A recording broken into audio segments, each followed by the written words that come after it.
மோசே எகிப்திலிருந்து இஸ்ரவேல் ஜனங்களை அழைத்து கொண்டு வருகிற வழியிலே இஸ்ரவேல் ஜனங்கள் மோசேயையும் கர்த்தரையும் நோக்கி அவர்கள் விரோதமாய் பேசினார்கள்.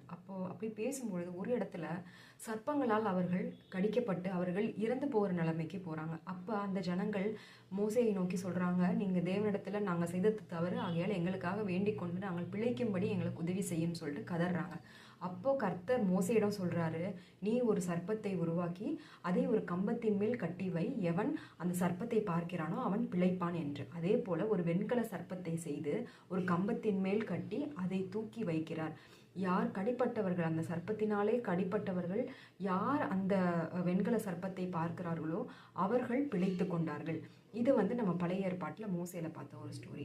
அதே போல இயேசு கிறிஸ்து நமக்காக சிலுவையிலே அறையப்பட்டிருக்கிறார். ஆகையால் நம்ம பாவத்தில் இருக்கும் பொழுது நம்மளுக்கு ஒரு ரட்சிப்பு, ஒரு மீட்பு உண்டாக வேண்டும் என்று நாம் நினைத்தால் நாம் இயேசு கிறிஸ்துவை நோக்கி பார்க்க வேண்டும். அப்பொழுதுதான் நாம் பிழைத்திருப்போம். ஏனென்றால் யோவான் 14:6 சொல்லப்படுகிறது, அதுதான் இன்றைக்கான மரண வசனம்.